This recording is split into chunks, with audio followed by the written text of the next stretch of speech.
বৈষম্যের শিকার হয়েছে, এটাও সত্য। মেম্বার অফ পার্লামেন্টরা বগুড়ার পক্ষে উন্নয়নের জন্য সোচ্চার থাকবে, এটা ন্যায্য, এটা তাদের অধিকার, এখানে আমার কোনো ডিবেট নেই। আমরা আপনাদের কাছ থেকে দাবি শুনবো এবং সেই দাবি পূরণের সচেষ্ট থাকবো, এটা হচ্ছে সরকারের দায়িত্ব। কিন্তু আপনাদেরকে মনে রাখতে হবে, এই সরকার বগুড়াকে কোনো রাজনৈতিক ভাবে বিশেষ গুরুত্ব অথবা অঞ্চল হিসেবে বিশেষ গুরুত্ব দেয় না। দেয় হচ্ছে বগুড়ায় এমন কিছু উন্নয়ন অবধারিত থাকা দরকার যা জাতীয় উন্নয়নকে ত্বরান্বিত করে, সেইভাবে দেখে। আমরা অনেকগুলি খাত চিহ্নিত করেছি যে যেটা বগুড়ায় অতীতে ছিল, এখন আছে, ভবিষ্যতে সেই সব খাতগুলি আরো বেশি সমৃদ্ধ করা প্রয়োজন, আরো বেশি সম্পৃক্ত হওয়া প্রয়োজন জাতীয় অর্থনীতিতে, জাতীয় বাণিজ্যে এবং জাতীয় সমৃদ্ধিতে। যার ফলে বগুড়ার উন্নয়নটা আঞ্চলিক না, জাতীয়। বগুড়া সমৃদ্ধ হলে জাতীয় অর্থনীতি সমৃদ্ধ হয়। বগুড়ার ইনফ্রাস্ট্রাকচার ডেভেলপ হলে সেই ডেভেলপমেন্টটা জাতীয় অর্থনীতিতে প্রভাব বিস্তার করে। সেভাবে আমরা দেখি, সেভাবে আমরা ভাবি, এবং ভাবি বিধায় এই অঞ্চলের উন্নয়নের জন্য সরকার কাজ করছে।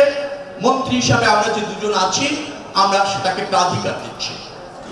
আপনাকে একটা জায়গায় গর্বিত হতে হবে, সেই গর্বটা আমি আপনাদের মধ্যে দেখিনি। বগুড়া একসময় বঞ্চিত ছিল, যার জন্য বাংলাদেশের মানুষ বগুড়ার উপর দায়িত্ব দিয়েছে পুরো বাংলাদেশ ডেভেলপমেন্ট করা। সেটা নিয়ে কেন গর্ববোধ করেন না? কেন করেন না? আপনাদেরকে দায়িত্ব দেওয়া হয়েছে সারা বাংলাদেশের উন্নয়নে, বাংলাদেশের সমৃদ্ধি, আন্তর্জাতিক পর্যায়ে বাংলাদেশের নেতৃত্ব। আপনাকে দায়িত্ব দেওয়া হয়েছে এই রাষ্ট্রটাকে একটা উন্নত রাষ্ট্রে পরিণত করা। সেই লক্ষ্যে কাজ করছে আপনাদের কৃতি সন্তান মাননীয় প্রধানমন্ত্রী। সেটা তো আপনারা গর্ববোধ করবেন, সেটা তো আপনারা তৃপ্তি খুঁজবেন, তার মধ্যে আপনারা সার্থকতা খুঁজবেন। তখন দেখবেন নিজেদেরকে আরো বেশি শানিত মনে হচ্ছে, আরো বেশি তৃপ্ত মনে হচ্ছে। আমি আশা করি বগুড়ার সব শ্রেণী পেশার নেতৃত্ব এখানে আছেন, তারা এটাকে তাদের বৃহত্তর অর্জন হিসাবে দেখবেন যে পুরো বাংলাদেশটাকে সমৃদ্ধ করার, পরিচালনা করার, ব্যবস্থাপনা করার দায়িত্ব আপনাদের উপর পড়েছে। এই জন্য একটু সংযম চাই, একটু গর্ববোধ করবেন, সেটাও চাই। আপনাদের একজন সফল উদ্যোক্তা, নারী উদ্যোক্তা মঞ্চে আছেন, আমি ওনার সম্পর্কে জানি। আজকে যেখানে বসে আলোচনা করছি সেটা কিন্তু একটা সমৃদ্ধ এরিয়া পরিণত হয়েছে। এই এলাকার অনেক নিম্নবিত্ত মানুষ সেই অর্থনৈতিক কর্মকাণ্ডে তিনি সম্পৃক্ত করেছেন, যা জাতীয় অর্থনীতিতেও ভূমিকা রেখেছে, বেসরকারি খাতকে প্রসারিত করেছে। ম্যাডাম সম্ভবত এখানে আছেন। আর আপনাদের এই অঞ্চলে ইনফ্রাস্ট্রাকচার ডেভেলপমেন্ট দরকার বিধায় জেনে রাখবেন, বাংলাদেশে সড়ক বিভাগের 10টি জোন ছিল 64 জেলায়। এবার আমরা বগুড়াতে একটা জোন করছি, আজকেই উদ্বোধন করব আমি। 5টি জেলাকে সমন্বিত করব। একটা জোন করা মানে হচ্ছে ওই এলাকার ইনফ্রাস্ট্রাকচারটাকে ঢেলে সাজানো, তা আমরা করছি। এখন বলবেন প্রধানমন্ত্রী এলাকা হিসেবে করছি, ন, প্রধানমন্ত্রী সেভাবে দেখেন না, আমাকে বলেছেন ডেভেলপমেন্ট যেখানে বৃহত্তর জনগণের স্বার্থে প্রয়োজন হয় সেখানেই হবে। এই ডেভেলপমেন্ট এই এলাকার অর্থনীতি বিকাশের জন্য প্রয়োজন বিধায় আমরা করছি।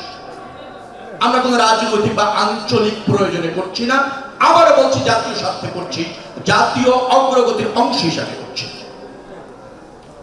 আপনারা নিশ্চয়ই এই সরকারকে নির্বাচিত করার ক্ষেত্রে অনেকগুলি মেম্বার অফ পার্লামেন্টকে নির্বাচিত করেছেন, যার সূত্র ধরে একটা সরকার হয়েছে, জাতীয়তাবাদী দলের সরকার।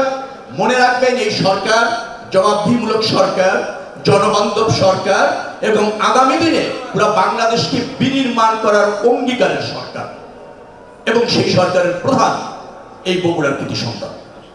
অতএব সরকার এবং বগুড়া অঙ্গাঙ্গিভাবে যেমন জড়িত, দায়িত্ব এবং কর্তব্যের জায়গাও সমানভাবে দায়বদ্ধ।